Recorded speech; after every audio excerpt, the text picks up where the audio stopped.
പ്രിയമുള്ളവരെ, ഞങ്ങൾ ഒരു തീർത്ഥാടനം പോവുകയാണ്. കഴിഞ്ഞ വർഷവും ഞങ്ങൾ തീർത്ഥാടനം പോയിരുന്നു. എന്നുമല്ല, വേളാങ്കണ്ണി തീർത്ഥാടനമാണ്. കഴിഞ്ഞ വർഷവും ഈ സമയത്ത് തന്നെ ജൂലൈ മാസം തീർത്ഥാടനം പോകാൻ ദൈവകൃപയാൽ സാധിച്ചു. ഇത്തവണയും ഞങ്ങൾ ഫാമിലിയായിട്ട്, ഞാനും വൈഫും മോളുമായിട്ടാണ് തീർത്ഥാടനം പോകാൻ ഉദ്ദേശിക്കുന്നത്. ട്രെയിനിലൊക്കെ ബുക്ക് ചെയ്തിട്ടുണ്ട്. ആലപ്പുഴയിൽ നിന്ന് എറണാകുളം പോയിട്ട് എറണാകുളത്ത് നിന്ന് ആണ് വേളാങ്കണ്ണിയിലേക്ക് ടിക്കറ്റ് ബുക്ക് ചെയ്തിരിക്കുന്നത്. അപ്പോൾ ഞങ്ങൾ തുടങ്ങുകയാണ്. അപ്പോൾ വേളാങ്കണ്ണി ആയിട്ട് ബന്ധപ്പെട്ടുള്ള വിശേഷവും അതുമായിട്ട് ബന്ധപ്പെട്ടുള്ള കാര്യങ്ങൾ പങ്കുവെക്കണം എന്നുള്ളൊരു ആഗ്രഹമുണ്ട്. അപ്പോൾ അതുമായിട്ട് ബന്ധപ്പെട്ടുള്ള കാര്യങ്ങൾ നമ്മുടെ വീഡിയോയിൽ നമ്മൾ പങ്കുവെക്കുന്നതാണ്.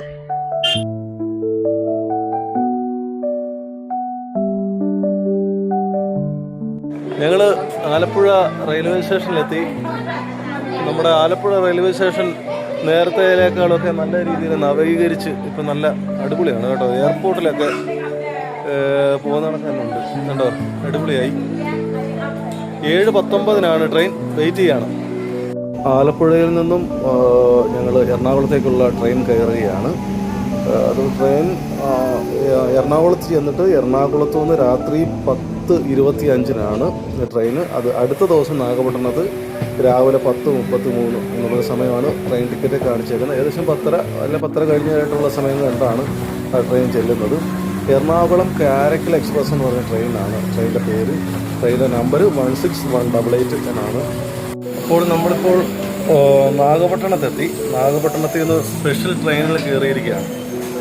നമ്മളൊരു 10 രൂപ കൊടുത്തു കഴിഞ്ഞാൽ നമുക്ക് ഈ നാഗപട്ടണത്തിൽ നിന്ന് നമുക്ക് വേളാങ്കണ്ണിയിലേക്കുള്ള ട്രെയിനിൽ പോകാൻ പറ്റും. അപ്പോൾ ആ ട്രെയിൻ ഇപ്പോൾ യാത്ര തുടങ്ങി. അപ്പോൾ ഞങ്ങൾ വേളാങ്കണ്ണിയിലേക്ക് യാത്ര തിരിക്കുകയാണ്. ഞങ്ങൾ വേളാങ്കണ്ണി റെയിൽവേ സ്റ്റേഷനിൽ എത്തിയിരിക്കുകയാണ്. അപ്പം അവിടുന്ന് യാത്ര തുടരുകയാണ്.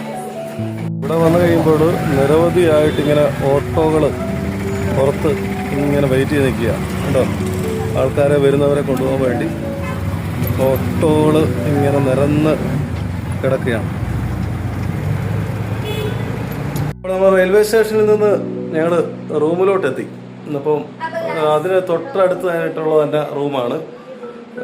നല്ല അടിപൊളി റൂമാണ് കേട്ടോ. 1500. ഇപ്പോൾ ഓഫ് സീസൺ ആയതുകൊണ്ടായിരിക്കും തോന്നുന്നു 2500 രൂപ കൊടുത്തു കഴിഞ്ഞപ്പോൾ നമുക്ക് അത്യാവശ്യം നല്ല നീറ്റായിട്ടുള്ള ഒരു റൂം കിട്ടി.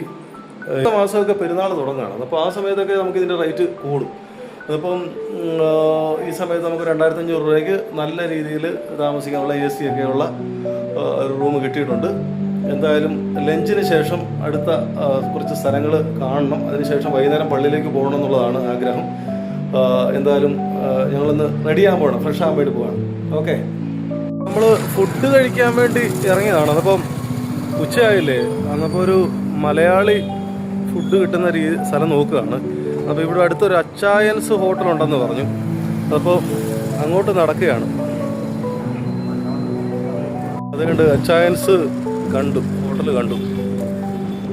അപ്പോൾ നമുക്ക് അങ്ങോട്ട് കയറാം. ഞങ്ങൾ ഫുഡ് ഓർഡർ ചെയ്തു.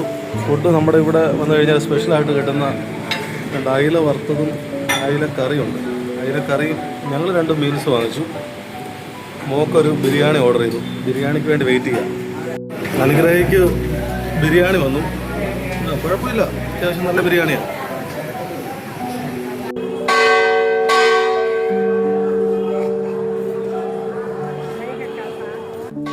വെയിലറിയതിനു ശേഷം പള്ളിയിലേക്ക് ഞങ്ങൾ വന്നു. പള്ളിയിൽ വന്നപ്പോൾ അത്യാവശ്യം ആ സമയത്ത് 7 മണിയൊക്കെ ആയ സമയത്ത് പോലും നല്ല തിരക്കാണ്. അടുത്ത മാസം തിരുനാളായതുകൊണ്ട് അതിനുവേണ്ടിയുള്ള ഒരുക്കങ്ങളിലേക്ക് പള്ളിക്കകത്തൊക്കെ മെയിൻ്റനൻസ് വർക്ക് നടക്കുകയാണ്. അതോടൊപ്പം തന്നെ പുറത്തും അതിനുവേണ്ടിയുള്ള ഒരുക്കങ്ങൾ നടക്കുകയാണ്. അടുത്ത ഭക്ഷണശാലകളും കടകളും എല്ലാം രാത്രിയും വൈകിയും എല്ലാം തുറന്നിരിക്കുകയാണ്. ഭക്ഷണശാലകളൊക്കെ പ്രാദേശികമായിട്ട് ഒക്കെ ഉള്ള രീതിയിൽ മീൻ വറുത്തതും അവിടുത്തെ ആൾക്കാരൊക്കെ കൂടുതൽ ഇഷ്ടപ്പെടുന്ന രീതിയിലുള്ള സാധാരണ വഴിയോരത്ത് പ്രവർത്തിക്കുന്ന ഹോട്ടലുകളും അതോടൊപ്പം തന്നെ അത്യാവശ്യം നല്ല രീതിയിലുള്ള 3-4 ഹോട്ടലുകളും പള്ളിയുടെ പരിസരത്തായിട്ടൊക്കെ തന്നെ ഉണ്ട്. അടുത്ത മാസം തിരുനാളായതുകൊണ്ട് അതിനുവേണ്ടിയുള്ള ഒരുക്കങ്ങൾക്ക് വേണ്ടി പള്ളിയുടെ പുറത്തൊക്കെ വർക്കുകൾ നടന്നുകൊണ്ടിരിക്കുകയാണ്. അകത്തും പള്ളിക്കകത്തും ഇപ്പം ഫോട്ടോയും വീഡിയോ ഒന്നും അലൗഡല്ല. അവിടെ ഫോട്ടോയോ വീഡിയോ ഒന്നും എടുക്കാൻ പറ്റത്തില്ല.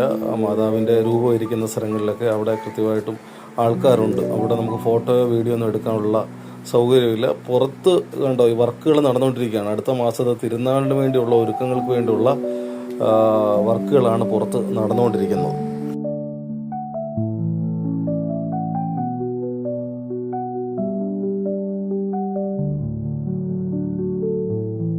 ഇതാണ് വേളാങ്കണ്ണിയുടെ പുതിയ പള്ളി.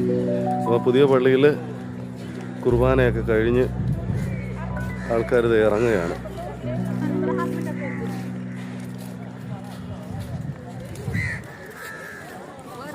ഇതാണ് പുതിയ പള്ളി.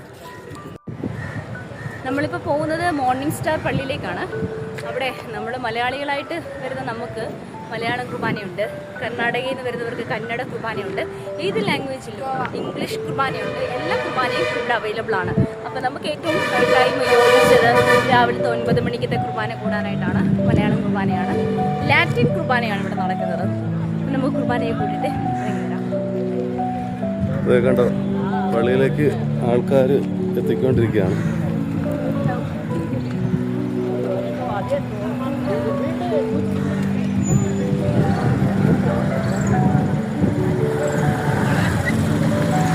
ഇതാണ് പള്ളി. പള്ളിയുടെ കവാടം കഴിഞ്ഞ് ഇതേണ്ട വരുന്നുണ്ട്.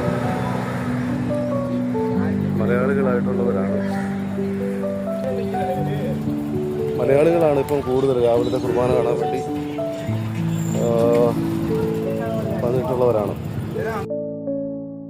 ഈ പള്ളിയും പരിസരവും ഒരു അത്ഭുതം തന്നെയാണ്. കാരണം അത്രയേറെ മനോഹരമാണ് ഈ പള്ളി. പള്ളിയുടെ ഉൾവശത്തെ കാഴ്ചകളൊക്കെ നമുക്ക് കാണാം.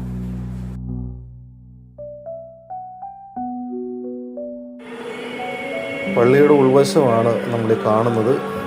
എന്തുമാത്രം സൗകര്യത്തിലാണ് പള്ളി പണിതേക്കെന്ന് നോക്കിയാൽ അതിൻ്റെ ഒരു വലുപ്പവും ഇതൊക്കെ ഉണ്ട്. എത്ര ആൾക്കാർക്ക് വന്നാലും നിൽക്കാനുള്ള ഒരു കപ്പാസിറ്റി പള്ളിക്കുണ്ട്. കണ്ടോ, അതിൻ്റെ ഉള്ളിലേക്ക് പോകുമ്പോൾ നമുക്ക് മനസ്സിലാക്കാൻ സാധിക്കും.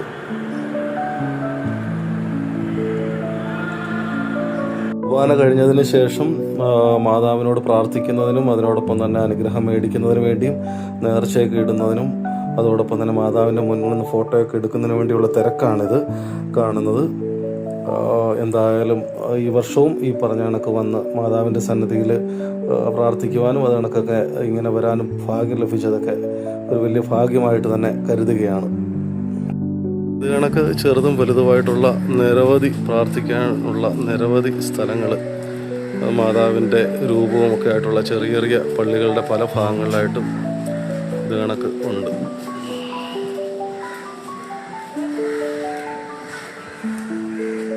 പിന്നെ വേളാങ്കണ്ണിയിൽ കാണുന്ന ഒരു പ്രധാന നേർച്ചയാണ് ഈ മുട്ടയിൽ നീന്തിക്കൊണ്ട് ഇങ്ങനെ വരുന്ന ഒരു നേർച്ച. എന്നപ്പം അത് കണ്ട് ഈ ഭാഗത്ത് ഇത് കണ്ട് ഈ പള്ളിയുടെ അപ്പുറത്തെ പുതിയ പള്ളിയുടെ അവിടെ വാതിലിൻ്റെ അവിടുന്ന് ഉണ്ട്. ഇത്രയും ദൂരത്തു നിന്ന് വരണം. നല്ല വെയിലായിട്ട് പോലും 1-2 പേരൊക്കെ കണ്ടു. ഇപ്പം ഈ സമയത്തും ഉണ്ട്. ഈ വെയിലത്ത് ആണ് നീന്തി ഏകദേശം ഈ പള്ളിയുടെ അറ്റം വരെ വരും. അതൊരു നേർച്ചയായിട്ട് ആൾക്കാരുടെ ആഗ്രഹം സാധിക്കുന്നതിന് വേണ്ടിയും അവരുടെ നേർച്ചയായിട്ടൊക്കെ നേരുന്ന ഒരു നേർച്ചയാണ്. ഇപ്പോൾ ഈ സമയത്തൊക്കെ വെയിൽ ഭയങ്കരമാണ്. ഈ വെയിലത്ത് ഇത്രയും ദൂരം ഇങ്ങനെ മുട്ടയിൽ നീന്തുന്നത് അതിപ്പോൾ എന്തുമാത്രം വിശ്വാസത്തെ അടിസ്ഥാനത്തിലാണ് ചെയ്യുന്നുള്ളതിനെപ്പറ്റി ഒന്ന് നമുക്ക് ആലോചിക്കാൻ പറ്റും. അപ്പോൾ ഞങ്ങൾ പള്ളിയിലെല്ലാം പോയി കഴിഞ്ഞതിന് ശേഷം ഇവിടെ ബീച്ചുണ്ട്. വേളാങ്കണ്ണി ബീച്ചിലോട്ടൊന്ന് പോവുകയാണ്. ബീച്ചിലൊന്ന് പോയില്ലെങ്കിൽ അതൊരു കുറവല്ലേ. അതുകൊണ്ട് ഞങ്ങളൊന്ന് ബീച്ച് വരെ ഒന്ന് പോയിട്ട് വരാമെന്ന് വിചാരിക്കുന്നു. നമ്മൾ വേളാങ്കണ്ണി ബീച്ചിൽ വന്നിരിക്കുകയാണ്. അതുകൊണ്ട് ഇവിടെ കുറേ ഉള്ളൂ. ഉച്ച സമയം ആയതുകൊണ്ട് അധികം ആൾക്കാരൊന്നും ഇല്ല. അതുകൊണ്ട് എന്തായാലും ഒന്ന് വെള്ളത്തിലിറങ്ങി മഴക്കാറൊന്നും മഴ പെയ്യത്തില്ല. ഇവിടെ ഒക്ടോബറിലെ മഴയുള്ളൂ എന്നാണ് പറയുന്നത്. ഡിസംബർ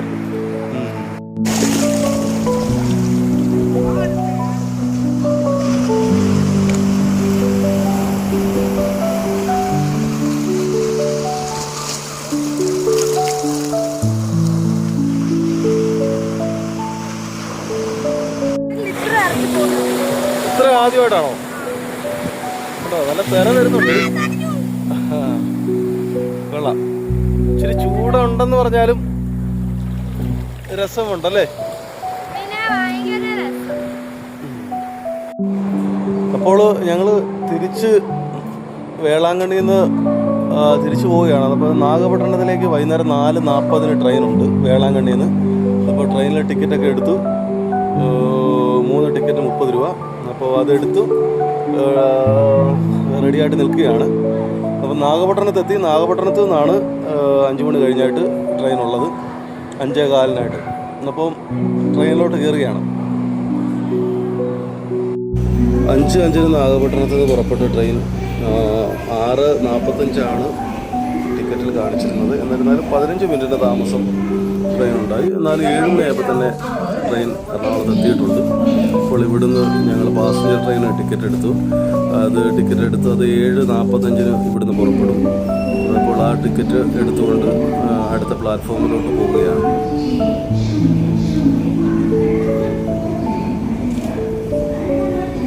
വേളാങ്കണ്ണി യാത്രയുമായിട്ട് ബന്ധപ്പെട്ടുള്ള അതിൻ്റെ യാത്രയിലെ എല്ലാ കാര്യങ്ങളും നമുക്ക് കവർ ചെയ്യാൻ പറ്റിയിട്ടില്ല. നമ്മൾ പള്ളിയുമായിട്ടൊക്കെ ബന്ധപ്പെട്ടുള്ള കാര്യങ്ങളൊക്കെ കൂടുതലും അത്യാവശ്യം നമ്മൾ വീഡിയോയിൽ കവർ ചെയ്തിട്ടുണ്ട്. അപ്പോൾ വേളാങ്കണ്ണിക്കൊക്കെ പോകാൻ ആഗ്രഹിക്കുന്നവരുണ്ടെങ്കിൽ ഈ വീഡിയോ കണ്ടിട്ട് അതനുസരിച്ചുള്ള കാര്യങ്ങളായി ഈ ട്രെയിനൊക്കെ ബുക്ക് ചെയ്ത് കഴിഞ്ഞാൽ വളരെ ചിലവ് കുറച്ച് നമുക്ക് പോയിട്ട് വരാൻ പറ്റും. പ്രത്യേകിച്ച് ഈ മാസങ്ങളിലൊക്കെ ആണെങ്കിൽ നമുക്ക് വളരെ ചിലവ് കുറച്ച് റൂമിനൊക്കെയാണ് അവിടെ ചെന്ന് കഴിഞ്ഞാൽ റേറ്റൊക്കെ കുറവാണ്. പക്ഷെ അടുത്ത മാസങ്ങളിലേക്കൊക്കെ വന്നു കഴിഞ്ഞാൽ തിരുനാളൊക്കെ തുടങ്ങുകയാണ്. പിന്നീടൊക്കെ അങ്ങോട്ട് ഇച്ചിരി സീസൺ ടൈമാണെന്ന് തോന്നുന്നു. അവിടെ വന്നപ്പോൾ റൂമിനും മറ്റു കാര്യങ്ങൾക്കൊക്കെ ചിലവ് കൂടും. എന്നാലും വീഡിയോ ആർക്കെങ്കിലുമൊക്കെ പ്രയോജനപ്പെട്ടു എന്നുള്ളൊരു വിശ്വാസമുണ്ട്. അപ്പോൾ പുതിയ വീഡിയോ ആയിട്ട് വീണ്ടും വരാം. നന്ദി, നമസ്കാരം.